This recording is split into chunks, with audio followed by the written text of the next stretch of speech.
Tal vez se ha preguntado frecuentemente, ¿dónde puedo encontrar respuestas a las preguntas más difíciles de la vida en un mundo lleno de tragedias, conflictos y problemas? ¿O dónde y cómo puedo encontrar fortaleza para enfrentar las luchas que tengo hoy?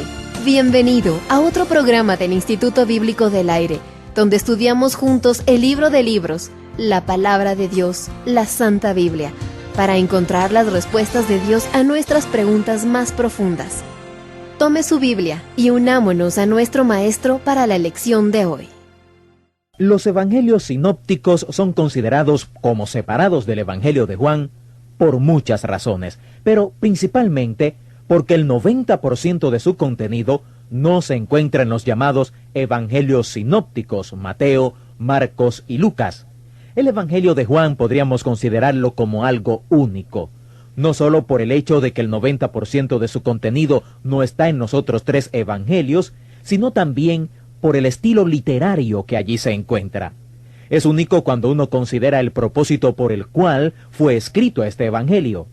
Vamos a invitarle en esta ocasión a apreciar esta autenticidad de Juan y ver por qué tratamos este evangelio de manera separada. El autor de este libro es también el autor del Apocalipsis o Revelación. Es el último libro del Nuevo Testamento, y si usted conoce el último libro del Nuevo Testamento, ya conoce entonces algo sobre el estilo literario de este escritor, el apóstol Juan. Él también escribió las epístolas de Primera, Segunda y Tercera de Juan, que se hallan hacia el final del Nuevo Testamento. Cuando él escribe su revelación, usa una palabra para ayudarnos a entender su estilo literario, que dice, la revelación de Jesucristo que Dios le dio para mostrarle a sus siervos las cosas que habrían de pasar pronto. Juan escribe en un lenguaje de símbolos o señales. Esto es muy interesante. El apóstol Pablo dijo que los griegos estaban en un viaje intelectual, y ese era su problema con el evangelio cristiano. Pero dijo que los judíos querían una señal. Siempre buscaban señales. ¿Qué quiso decir Pablo con esto? Bueno, él quiso decir que los judíos tenían un hermoso lenguaje de señales o símbolos. La Revelación o Apocalipsis es un buen ejemplo de eso. Todo el libro de Apocalipsis está en un lenguaje simbólico. Es casi como si, cuando Juan escribió Apocalipsis y el Evangelio de Juan, hubiera un sentido en el cual, en la inspiración del Espíritu Santo, él escribió un mensaje para el pueblo de Dios, y para entender ese mensaje había que conocer el código de ese mensaje. Ahora nos gustaría sugerir algunas claves que ayudarán a descifrar ese hermoso lenguaje de símbolos o señales que Juan usa. Primero, hemos dicho que al llegar al Evangelio de Juan, tenemos que considerar el hecho de que es único por su contenido. Fue escrito aproximadamente 60 años después de los demás evangelios. Quizás esa sea la razón de lo único de su contenido. El apóstol Pablo nos dice en 2 de Timoteo 3, 16, 17, que el propósito de la Biblia entera es que el hombre de Dios sea perfecto, completamente equipado para la obra que Dios quiere que haga. La Biblia está dirigida al creyente. Dios nos dio 60 libros santos porque Él quiere que nos perfeccionemos. Él quiere que seamos completos. Hay mucho en el Evangelio de Juan que puede perfeccionar al hombre de Dios, pero además de ese propósito, tiene el de presentar el Evangelio o las buenas nuevas de Jesucristo al incrédulo. Juan nos dice que él escribió este libro para que conociéramos las señales de Jesús, entendiendo por señales todos los milagros de Jesús, las cosas que él hizo como señales para probarnos que él era el Mesías, el Cristo, el Hijo de Dios, el Salvador del mundo. Juan nos dice en el capítulo 20, versículos 30 a 31, hizo además Jesús muchas otras señales en presencia de sus discípulos, las cuales no están escritas en este libro, pero éstas se han escrito para que creáis que Jesús es el Cristo, el Hijo de Dios, y para que creyendo tengáis vida en su nombre. Y en el último versículo de este evangelio dice, y hay también otras muchas cosas que hizo Jesús, las cuales si se escribieran una por una, pienso que ni aun en el mundo cabrían los libros que se habrían de escribir. En otras palabras, Juan seleccionó de ciertas cosas que Jesús hizo algunas para que las examináramos y nos convenciéramos de que el Jesús de Nazaret histórico era el Cristo, el Mesías, el Hijo de Dios, y que si creíamos esto, tendríamos entonces vida eterna. Ese era el propósito por el cual Juan escribió este libro. Eso lo hace único en el canon de la Escritura porque hay un sentido en el cual el libro está dirigido al incrédulo y su propósito es que el incrédulo llegue a creer. Por eso es que con mucha frecuencia cuando alguien dice, me gustaría comenzar a leer la Biblia, ¿por dónde puedo comenzar? Y si el pastor le pregunta, ¿es usted creyente? La persona contesta, no, pero estoy interesado. El pastor con frecuencia contesta, bien, comience con el Evangelio de Juan, porque ese era el propósito de Juan. Él escribió para la persona que no cree y su objetivo era que ellos creyeran y tuvieran vida eterna. Otra clave, como ya hemos dicho antes, para entender el Evangelio de Juan, es tomar en cuenta que Juan escribe en lenguaje simbólico. Y eso significa que al llegar al Evangelio de Juan, aun cuando el lenguaje no es tan simbólico como lo es en Apocalipsis, debemos siempre buscar el significado más profundo en el Evangelio de Juan. Se dice que el Evangelio de Juan está escrito en dos niveles. El primer nivel lo puede entender un niño. Él usa más palabras sencillas que cualquier otro escritor de los Evangelios. Pero en el Evangelio de Juan hay un nivel más profundo. Y el más devoto y maduro santo de Dios nunca podrá llegar a las profundidades de ese segundo nivel. Juan usa mucho lenguaje alegórico y siempre está ese significado más profundo. Si usted tiene el Espíritu Santo, entonces Él le mostrará ese significado más profundo del Evangelio de Juan. Otra cosa importante es que a diferencia de los otros evangelios, el Evangelio de Juan es único porque presenta un argumento sistemático.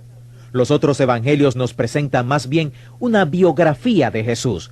Tienen diferentes maneras de enfocar su vida, pero Juan tiene un argumento sistemático. El argumento es que Jesús es el Cristo, el Hijo de Dios. Uno puede trazar esta verdad por todo el Evangelio desde el capítulo 1 hasta el final. Debemos acercarnos al libro de Juan buscando las respuestas a estas tres preguntas. Primero, ¿quién es Jesús? De muchas maneras, Él nos explica que Jesús es el Cristo. También en cada uno de los capítulos, en segundo lugar, usted debe buscar la respuesta a la pregunta, ¿qué es fe? Todas estas cosas Él las escribió para que creyéramos que Jesús es el Cristo y tuviéramos vida eterna. Él no solo nos dice que creamos, sino que nos dice lo que Él quiere decir cuando dice que creamos. ¿Qué es la fe?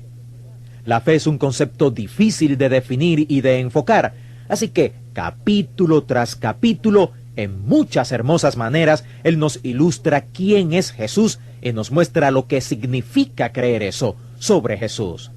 Nos dice que si examinamos esta información y la creemos, tendremos vida eterna. Esta vida eterna de la que Él habla no es tanto la vida perdurable. Él usa esa idea también, sino que la vida eterna no enfatiza tanto la cantidad de vida, sino una calidad de vida.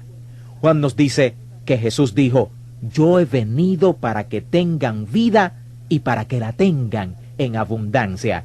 Así que, en tercer lugar, debemos buscar qué calidad de vida espera Dios que tenga el hombre y qué calidad de vida diseñó Dios para que los seres humanos experimentaran. Eso es lo que Juan está explicando cuando habla sobre la vida eterna. Es una calidad de vida. Y él nos dice que cuando nacemos físicamente, solo como resultado de nuestro nacimiento físico, no experimentamos esta calidad de vida. Pero sí experimentamos lo que él llama el nuevo nacimiento, el nacimiento espiritual como resultado de eso, y entonces viviremos en este plano más alto, tenemos vida abundante o vida eterna. Así que, capítulo tras capítulo, en este evangelio, Él no solo va a decirnos, sino que nos ilustrará lo que Él quiere decir con vida eterna. En cada capítulo de este libro, usted debe preguntarse, ¿qué es la vida? ¿Qué quiere decir Juan con vida? Juan contestará estas tres preguntas muy profundamente. El Evangelio de Juan es como una galería de arte espiritual también. Capítulo tras capítulo vemos aquí como un salón en la galería, y en las paredes de esos salones están estos hermosos retratos de Jesús. Juan nos da estos retratos hablados de Jesús en cada capítulo de este Evangelio. Como asignación o tarea para usted, al leer el Evangelio de Juan, considere el Evangelio de Juan como una galería de arte espiritual, y en cada salón, que sería cada capítulo, busque los retratos de Jesús. Trate de encontrar todos los retratos de Jesús que hay en el Evangelio de Juan. Se pueden encontrar 15 en el primer capítulo, 14 en el cuarto capítulo. Así que su tarea será memorizar un retrato por cada capítulo.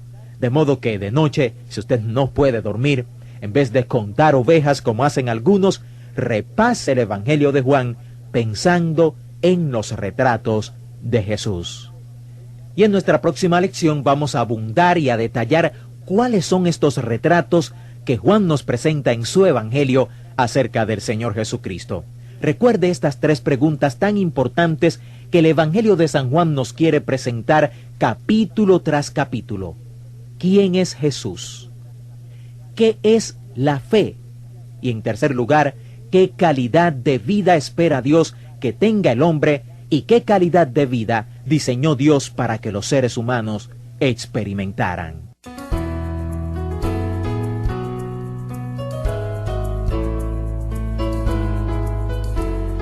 Estimado discípulo y fiel estudiante de la Palabra de Dios, gracias por ser parte del Instituto Bíblico del Aire. Confiamos y oramos que usted aplicará lo que ha oído y aprendido en la lección de hoy de la Palabra de Dios. Por favor, planifique unirse a nosotros la próxima vez e invite a alguien más a unirse a usted para aprender juntos en el Instituto Bíblico del Aire. Contáctenos y comparta lo que está aprendiendo y cómo lo está ayudando este estudio a crecer en su conocimiento y fe en www.institutobiblicodelaire.com. Además, en nuestro sitio web, usted podrá descargar también todos los archivos de audio y las notas de este estudio. Ingrese a www.institutobiblicodelaire.com. Que el Dios de esperanza lo llene de todo gozo y paz al confiar en Él, para que pueda desbordar de esperanza por el poder de su Espíritu Santo.